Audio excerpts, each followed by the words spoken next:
말씀을 나누기 전에 교회 소식을 몇 가지 전하겠습니다. 오늘 영상을 통해서 우리 함께 예배에 참여하고 계신 모든 성도님들, 또 이제 예배당에 몇 분 나오셨는데 우리 모두에게 하나님의 크신 은혜와 복이 가득하시기를 주님의 이름으로 축원드립니다. 우리 옆에 있는 분들, 가정에서 예배 드리시는 분들도 함께 예배 드리시는 가족들과 함께 그러한 마음으로 한번 축복했으면 좋겠어요. 하나님의 복이 가득하십시오. 하나님의 평강이 가득하십시오. 네. 오늘은 종려주일입니다. 그리고 이제 다음 주일은 부활주일입니다. 부활주일을 기다리면서 정말 이번 사순절은 참 하나님께서 우리에게 특별한 시간을 보내게 하신다고 생각합니다.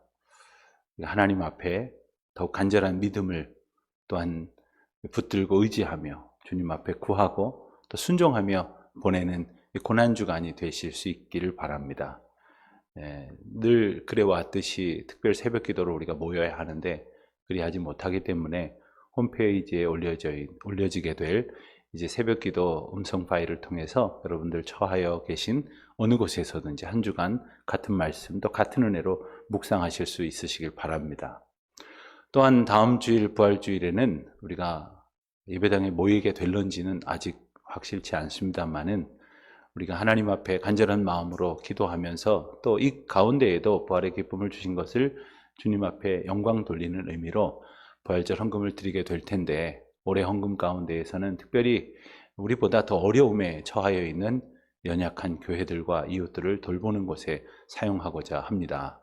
여러분들이 기도하는 마음으로 함께 이웃을 섬기고 돌아볼 수 있게 되기를 바랍니다. 우리가 이렇게 예배를 드리지 않는 것도 모여서 드리지 않고 이렇게 온라인으로 드리는 것도 사실은 세상에 욕먹지 않으려고 이러는 것이 아닙니다. 이웃을 배려하고 세상 사람들의 혹 근심이 될 만한 그러한 일들이 없도록 하기 위함입니다. 그런데 기껏 우리가 이웃 사랑한다는 것이 예배 안 모이는 것, 이것으로 우리가 이웃 사랑을 다했다 해서는 안 될 것입니다. 기도하는 마음으로 우리가 함께 참여해 주시면 대단히 감사하겠습니다. 외국에 잠시 혹은 오래도록 거주하고 계셨던 우리 교우들도 속속 다 귀국하셨습니다. 그래서 전화로만 무난하지만 다들 평안하게 들어오셔서 댁내에 평안히 거하십니다. 또 우리 교우들 중에 아무런 어려움 겪는 분 안 계시고 이렇게 은혜 가운데 다들 계십니다. 성도들 대신해서 여러분들에게 무난합니다. 서로 기도하는 가운데에 교통할 수 있게 되시길 바랍니다. 이번 주간부터는 구역 모임을 하게 됩니다. 온라인으로 모일 수 있으신 분은 온라인으로, 혹은 오프라인으로 모이실 수 있는 분들은 직접 대면해서 모이시는데, 혹 그렇게 될 때에는 전체 모임에 준하는 방역 지침을 잘 따라 주시기를 바랍니다. 다른 몇 가지 광고 말씀 더 있지만 주보를 참조해 주시기를 바라고 말씀을 함께 나누도록 하겠습니다. 한국 교회의 그 초대 교회사를 보면 기독교인뿐만 아니라 또 다른 이름으로 불려지는 사람들이 있었습니다. 그들은 개화교인이라고 불려졌던 사람들인데, 어떤 사람들을 말하느냐 하면 마치 구한말에 개화됐다라고 말하면 나는 뭔가 인식이 새로워지고 더 좋은 것으로 바뀌었다라는 의미로 이렇게 사용하곤 했었던 그 이름을 차용한 것이기도 합니다. 그렇지만 그런 사람들은 기독교가, 교회가 증거하고 전하는 예수 그리스도의 진리에는 별반 관심이 없고, 오직 교회 공동체를 통해서 자기가 얻고자 하는 그런 이득에 관심이 많은 사람들이었습니다. 오늘날로 보면 예컨대 사업상의 목적으로, 혹은 요즘 같은 선거철이 되면 이제 교회를 찾아와서 인사하겠다고. 어제도 어떤 분이 제게 연락을 해오셨어요. 영화교회는 예배 모여서 하십니까? 그래서 왜 그런가 했더니 선거에 관련해서 아마 많이 모여 있으면 인사하러 오시려고 하는 그런 생각이셨던 것 같습니다. 그렇게 진정한 그리스도인이라고 불리웠던 사람들뿐만 아니라 흔히 자기들끼리도 개화교인이라고 불리웠던 사람들이 함께 있었지만, 이들은 함께 교회 공동체를 이루면서 지나게 되었습니다. 그러는 중에 일제강점기를 보내게 되고, 우리가 잘 아는 것처럼 105인 사건이나 혹은 이제 신사참배에 이르기까지 수없이 많은 고난과 고초를 겪게 되었습니다.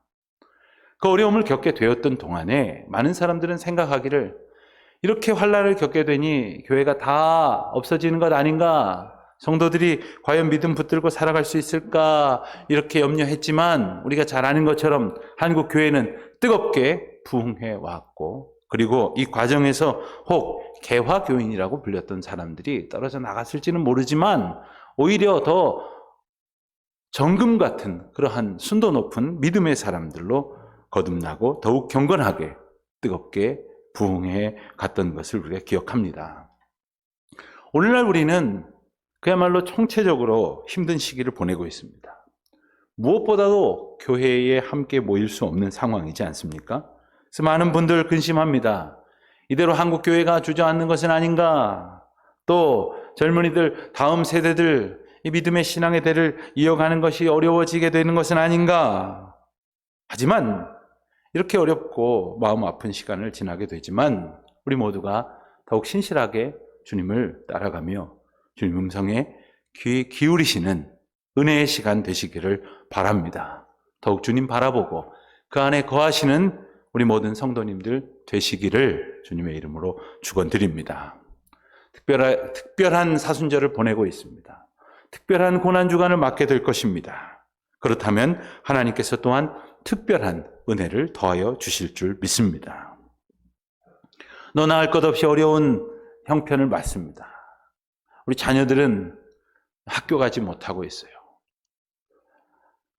온라인으로 계약한다는 것이 사실 겪어보지도 않은 일이거니와 학생들이 내일을 위해서 준비할 수 있는 시간을 충분히 가지게 될런지 걱정스러운 상황입니다. 뿐만 아니라 어떤 분들은 이 생업에 막대한 지장을 겪고 경제적인 고통을 호소하고 계시는 분들이 있습니다. 또 어떤 분은 연로하신 부모님을 찾아뵐 수 없는 그러한 죄송한 상황을 겪고 계신 분들도 있습니다. 하지만 이런 많은 이야기거리 가운데 가장 큰 고통이 무엇이냐라고 한다면 우리 모두에게 큰 두려움이 덮여져 있다 하는 사실입니다. 특별히 뉴스를 보면 더 그렇습니다. 우리나라뿐만 아니라 유럽이나 미국에서 벌어지는 상황을 전해 들으면 이것이 얼마나 심각한 세계적인 재앙이고 위기인지를 우리가 비로소 깨닫게 됩니다. 그렇다면 이 같은 두려움 속에서 우리가 성도로서 가져야 할 마음의 자세와 신앙적 태도는 어떤 것이어야 할까? 깊이 생각해야 할 것입니다. 그러면서 우리가 기억해야 할 것이 있습니다. 이 두려움이라는 것이 인생의 본질적인 한계이면서 또 하나는 이 두려움을 고백하는 가운데 주님 앞에 나아갈 수 있는 너무나도 소중한 기회가 되고 그로 인하여 하나님의 은혜가 시작되는 놀라운 출발점이라고 하는 사실을 우리는 기억할 수 있게 됩니다. 오늘 우리가 함께 읽은 말씀은 예수님이 십자가 지시기 위해서 예루살렘에 오르신 그 장면이 기록된 말씀입니다. 그때 사람들이 종려나무 가지를 흔들면서 예수님을 환영하고 맞이했다고 해서 바로 오늘 고난주간 직전의 주일을 종려주일이라 이렇게 부르지 않습니까? 그런데 오늘 본문에 유월절 명절을 지키기 위해서 예루살렘에 모여든 사람들이 등장을 하는데 그들의 마음 가운데에는 큰 명절을 지내게 될 어떤 설레임이나 혹은 기대와 즐거움만 있었던 것이 아니라 두려움도 있었다고 하는 것을 우리가 알게 됩니다. 오늘 본문 14절, 15절 말씀을 보면 예수는 한 어린 나귀를 보고 타시니 이는 기록된 바 시온 따라 두려워하지 말라. 보라 너희 왕이 나귀 새끼를 타고 오신다 함과 같더라 했습니다. 그러니까 예수님의 행동은 구약 스가랴서의 말씀이 응하게 되어진 것인데 그 메시지를 통해서 두려워하지 말라고 하셨던 이유가 무엇일까요? 그들은 도대체 무엇을 두려워하고 있었을까요? 우리가 알고 있는 것처럼 인생의 모든 죄를 사하시고 구원하시기 위해 예수님이 이 땅에 오셨습니다. 그리고 우리를 위해 기꺼이 십자가를 지셨지 않습니까?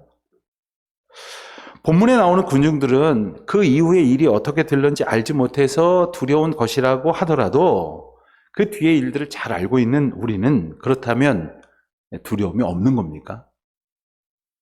예수님이 십자가를 지시지만 그래서 절망적인 상황을 경험하게 되지만 마침내 부활하시고 승리하셔서 그 놀라운 감격을 우리에게 주실 것으로 예비하신 것을 우리가 알고 있는데 우리에게도 여전히 두려움이 있지 않습니까?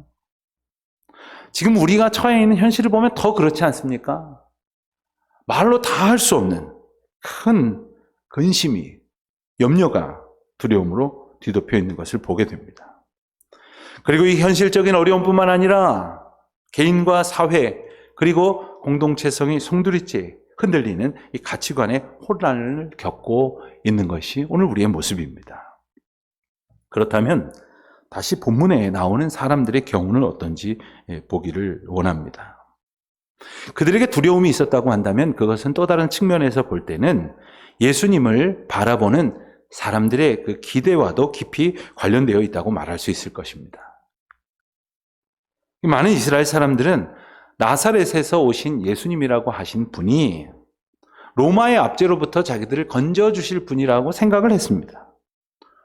또 그간 예수님이 하신 일을 서로 이야기하면서 많은 다양한 병자들을 살리시고 고치셨다고 하는 기적의 소문을 듣고 우리 모두의 육신의 고통을 면케해 주실 분이라고 기대했을 것입니다. 또한 먹을 것 없는 자들에게 먹을 것을 나누어 주시는 그 모습을 보면서 가난으로부터 일으켜서 먹을 것의 문제를 해결해 주실 분이라고 기대하기도 했을 것입니다. 그런데 뭐가 두려웠다는 것일까요? 그러면서도 동시에 그들은 두려워하고 있었습니다. 이것이 바로 인생이 맞닥뜨리는 실존입니다. 예컨대 우리 주변의 사람들을 한번 떠올려 보시기를 바랍니다. 부자라고 해서 걱정이 없습니까? 자녀들이 공부 잘하고 출세했다고 해서 아쉬워하는 것이 없습니까?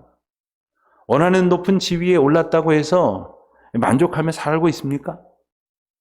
부러울 것 없다라고 말한다고 해서 정말 두려운 것도 없는 겁니까? 이렇듯 한평생 두려움 속에 살아가는 것이 인생의 실존이다 하는 겁니다. 다시 생각해 봅니다. 예수님이 세상에 오신 이유가 무엇이라고요? 바로 우리를 구원하시기 위해서 오신 건 아닙니까? 이것이 바로 성경에 나오는 일관된 선포입니다. 그렇다면 생각을 해봅니다. 혹시 예수님이 오신 다른 목적은 없을까? 예컨대 우리를 부자 되게 해주시고 권력이 있는 사람들이 되게 해주시고 또 남들 위해 군림해서 꼬리가 되지 않고 머리가 되기를 그렇게 도와주시는 그런 목적은 없으셨을까? 우리가 하나님의 말씀을 아무리 들여다보아도 하나님께서는 당신의 백성들의 육신의 문제를 도우시려고 오셨다는 말씀은 어디에도 없습니다. 오직 우리 영혼이 잘 되고 온전하기를 바라시는 마음으로. 그래서 죄 가운데 멸망할 수밖에 없는 우리 인생들을 구원하시기 위해 예수님을 보내셨다. 이것이 하나님의 계획이고 하나님의 뜻이 아닙니까?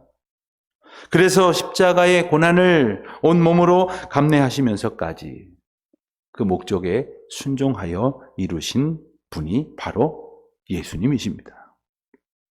오늘 본문을 보면 예수님이 예루살렘으로 들어가실 때 많은 백성들이 그 소문을 듣고 길거리로 몰려 나왔습니다. 그리고는 호산나 찬송하리로다. 주님의 이름으로 오시는 이여 이스라엘의 왕이여 라고 소리 높여 외쳤습니다. 다른 말은 잘 알겠는데 우리가 잘 쓰긴 하지만 말뜻을 좀 살펴봐야 할 말이 바로 호산나라는 말입니다. 호산나라는 말의 뜻은 주여 우리를 지금 구원하소서라는 말입니다. 이들이 호산나, 호산나를 외치면서 예수님을 이렇게 열광적으로 환영했던 것은 자기들을 구원해달라는 열망이 그 가운데에 있다는 뜻이고 자기들의 소원을 이루어 주실 분이라고 여겼기 때문이기도 한 것입니다. 그것은 또 예수님이 능히 그럴 만한 능력을 가지고 계신 분이라고 생각했기 때문이기도 할 것입니다. 그들은 들어서 알고 있었습니다. 앞을 못 보는 사람이 예수님을 만나서 눈을 뜨게 되고 안증뱅이와 중풍병자가 일어나서 다시 뛰며 찬송하게 되었다고 하는 이야기. 죽은 자를 살리셨다는 놀라운 기적의 이야기를 들으면서 바로 이분이야말로 우리를 이 모든 환난으로부터 건져내 구원하실 분이라고 확신했기 때문에 마치 영웅의 도래를 환영하는 것처럼 그들은 열광적으로 예수님을 맞이했습니다. 그런데 가만히 들여다보니까 그것만은 아니었던 것 같습니다. 오늘 말씀의 9절을 보면 유대인의 큰 무리가 예수께서 여기 계신 줄을 알고 보니 이는 예수만 보기 위함이 아니요 죽은 자 가운데에서 살리신 나사로도 보려 함이니라 했습니다. 무슨 말일까요? 오늘 본문 바로 앞에 있는 11장에 보면 예수님께서 죽었던 나사로를 다시 살리신 이야기가 나오는데 사람들이 그 소문을 듣고는 정말로 저 예수라는 사람이 죽었던 나사로를 살렸다는 바로 그분인가? 또 나사로는 그럼 어디 있나? 나사로도 여기 어디 있을 텐데 죽었다가 살아났다는 나사로는 어디 있는가? 이렇게 신기하고 놀라운 생각에 능력을 가진 예수님을 보면서 저마다 자기 형편에 있어서의 해방과 구원을 그려보고 있었을 것입니다. 11절에서도 분명히 그 얘기를 한 번 더 전하고 있지 않습니까? 나사로 때문에 많은 유대인이 가서 예수를 믿음이러라. 모든 사람들은 아니었지만 많은 사람들이 나사로의 일로 인해서 예수님을 믿게 되었다고 말하는 것이에요. 이렇듯 사람들의 시선과 생각은 기적을 행하시는 예수님의 능력에 초점이 맞춰져 있었습니다. 자, 오늘을 사는 우리는 어떻습니까? 예수님이 십자가를 지시기 위해서 우리에게 오셨고 그리고 이 십자가의 고난을 겪으신 이 사순절, 이 고난주간을 맞이하면서도 그저 우리의 소원을 들어주시고 내 아픔을 좀 거두어 주시기를 바라는 그러한 마음으로 예수 그리스도를 바라고 구하고 있지는 않는가 하는 겁니다. 예수님을 제대로 알지 못하면 따라가면서도 두렵고 그리고 믿는다고 말하면서도 여전히 두려울 수밖에 없는 겁니다. 자, 그러던 백성들은 어떻게 되었습니까? 이렇게 소리 높여서 열광적으로 환영하던 그들이 어떻게 변했습니까? 나중에 빌라도의 관정으로 이제 압송되어 가신 예수님을 십자가에 못 박으라고 소리 질렀던 사람들이 바로 이 군중들 아닙니까? 이 사람들의 돌변, 사람들의 죽을 듯한 변덕, 이것이 어쩌면 인생의 본질인 것입니다. 자기 시선이 이렇게 뭔가 되어질 것처럼 느껴질 때에는 자기들을 구원해 줄 분이라고 여기고 소리 높여 환영했지만 군병들에게 끌려가는 비참한 모습으로 십자가를 지신 예수님을 보자 한순간에 쓸모없는 사람 취급을 했습니다. 왜 오늘 본문은 우리에게 이 이스라엘 백성들의 집단적인 이 배신과 돌변을 보여주시는 것일까? 자, 우리는 그러지 맙시다.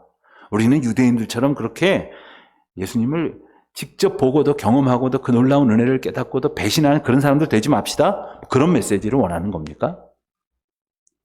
오늘 본문은 우리 모두의 마음과 생각을 돌아보게 하십니다. 예수님을 믿는다고 말하지만, 예수님을 감사한 마음으로 기다린다고 말하지만, 그리고 이 고난주간을 묵상한다고 말하지만, 우리가 바라보는 예수님은 과연 하나님의 뜻에 합당한 그러한 시각으로 바라보는 것인가? 우리가 가지고 있는 소원은 과연 온전한가? 그저 유대인들처럼 능력만을 구해서 내가 원하는 거 다 성취시켜주는 그러한 분으로만 생각하는 것은 아닌가? 오늘 본문 말씀에서도 그렇게 표현하고 있습니다마는 18절 말씀에서 이에 무리가 예수를 맞으면 이 표적 행하심을 들었음이로라 하신 말씀에도 나오지만 요한복음에서는 예수님이 행하신 이 능력과 이적의 사건을 종종 표적이라고 말하곤 합니다. 이 표적, 즉 어떤 사건이 메시지를 담고 있다는 거예요. 사인이라는 겁니다. 이 사건들 통해 예수님의 전능하신 하나님 되심의 의미는 물론이고 우리의 육신뿐 아니라 영혼을 고치시고 새롭게 하시려는 하나님의 계획하심과 섭리를 예고하신다는 거예요. 예수님께서 어린 나귀를 타고 예루살렘에 들어가신 모습만 해도 그렇습니다. 이것은 참 지극히 상징적인 모습이거든요. 예수님이 어디서 근사한 말 한 필 구해오실 능력이 없으셨겠습니까?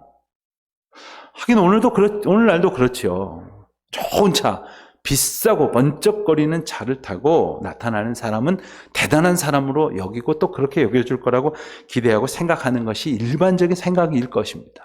아마 당시에도 그랬겠죠. 하지만 예수님은 이 기마병들의 호의를 받으면서 아주 멋지고 튼튼하고 잘생긴 그런 말을 타고 입성하신 것이 아니라 그저 볼품없는 초라한 어린 나귀 새끼를 타고 사람들 앞을 지나시게 됩니다. 나귀는 한마디로 말하면 군사적인 용도로 길러지는 동물이 아닙니다. 말은 유사시에 싸움에 동원될 수 있는 일종의 무기와도 같지만 나귀는 그런 존재가 아니죠. 그저 짐 좀 싣고 어디 움직일 때에 도움을 받는 동물 아닙니까? 바로 이것이 예수님의 메시지입니다.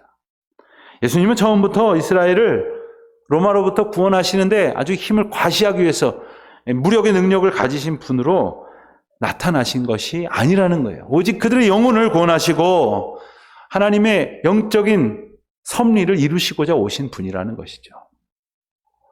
우리 모두는 이 현실 문제를 보면서 사실 육신의 문제를 생각하지 않을 수는 없습니다. 하지만 거기에 매여 있지 말아야 함을 또한 잊지 말아야 합니다.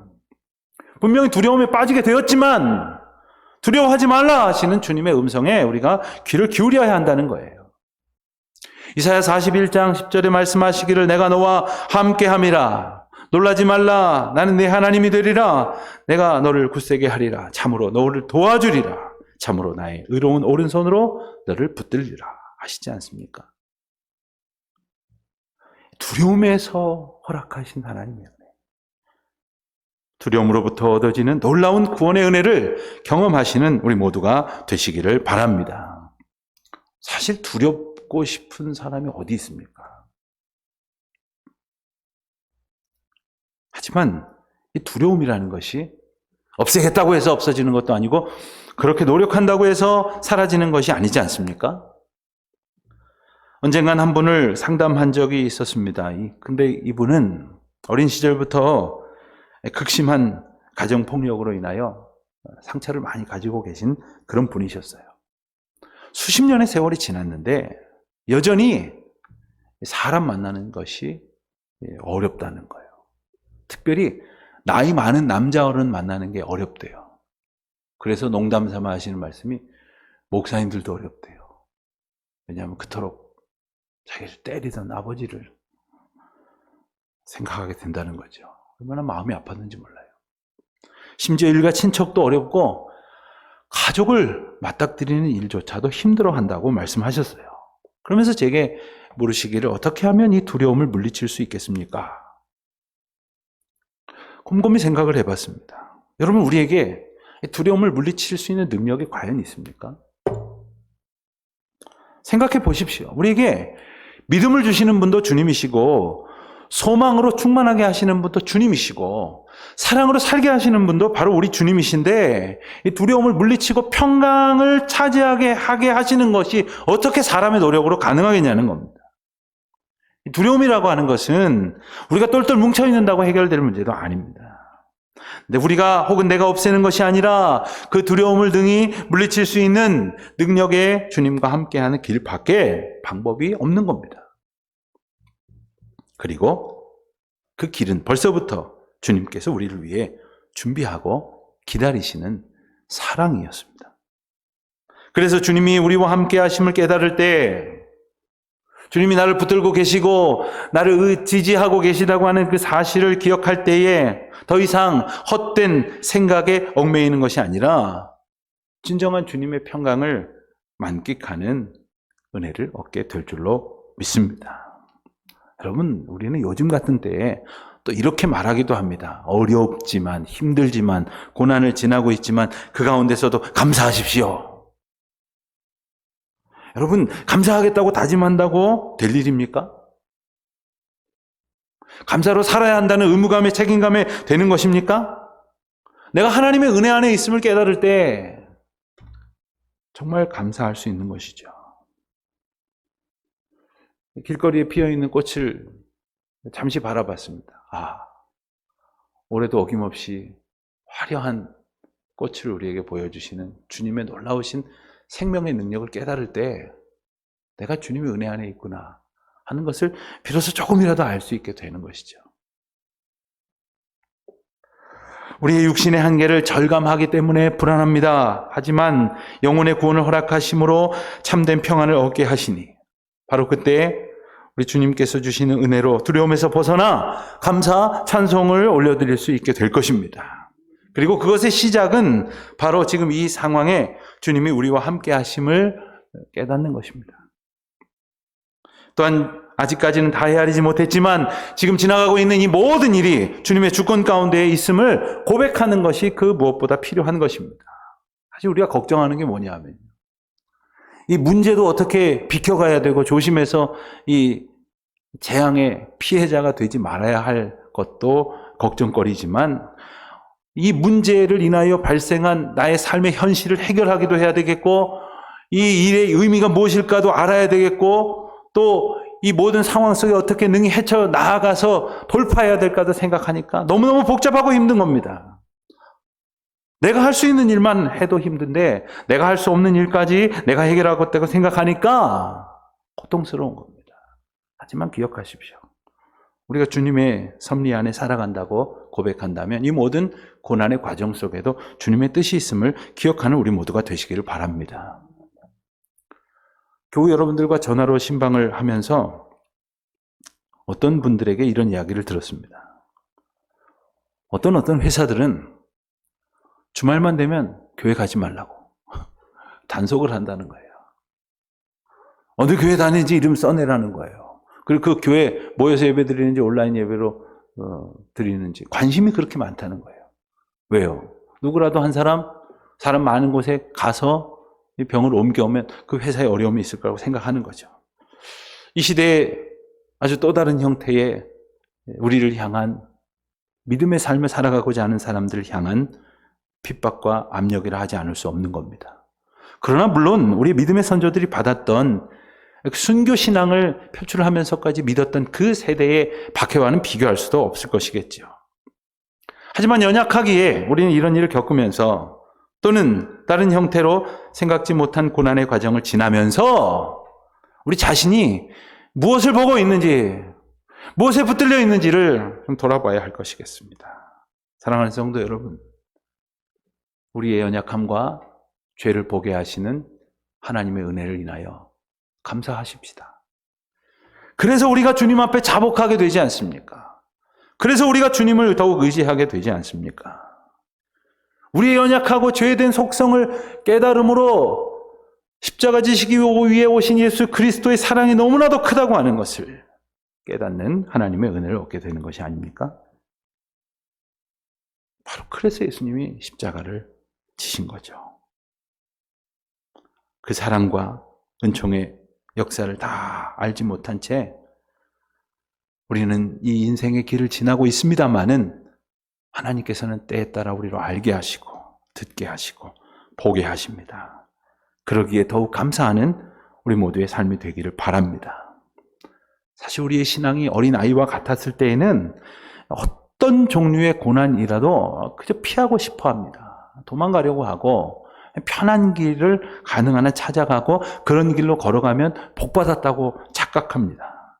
하지만 믿음의 은혜를 얻고 십자가 예수 그리스도를 만나면 고난의 길 가운데에서도 그 길이 은혜의 길임을 깨닫게 되어지는 거예요.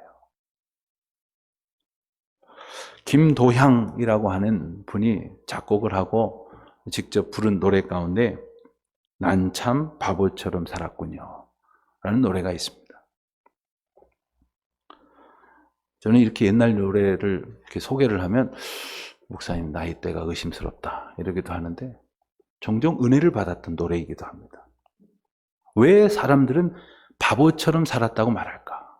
또 난 참 바보처럼 살았다고 말하는 그 노래를 들으면서 왜 공감할까? 이 노래가 참 인기가 많았더라고요. 왜 사람들은 이렇게 이 노래에 같이 귀를 기울이고 흥얼거리면서 마치 자기의 고백처럼 탄식처럼 말했을까? 정말 바보처럼 살았거든요. 바보처럼 산다는 게 뭡니까? 아픈 생각하지 아니하고 지금에 감사하지 아니하고 지난 날만 원망하고 후회하며 엉뚱한 길로 가려고 했었던 자신의 삶을 이야기하는 것 아닙니까? 사랑하는 성도 여러분, 더 이상 하나님의 은혜의 내일을 소망으로 바라보지 못한 채 살아가는 바보가 되지 않기를 바랍니다. 그럼 우리가 자녀들을 이렇게 보면서 공부하고 있으면 칭찬하지만 공부 안 하고 있으면 뭐라고 말합니까? 야, 너 나중에 그러다 후회한다? 힘들어도 나중 생각해서 공부해야지. 이렇게 말합니다. 그래 놓고 우리는 왜 나중 생각을 안 합니까?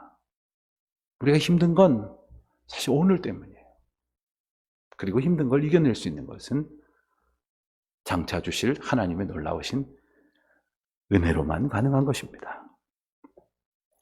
오늘만 생각하기 때문에 우리는 이 두려움에서 헤어날 수가 없는 겁니다.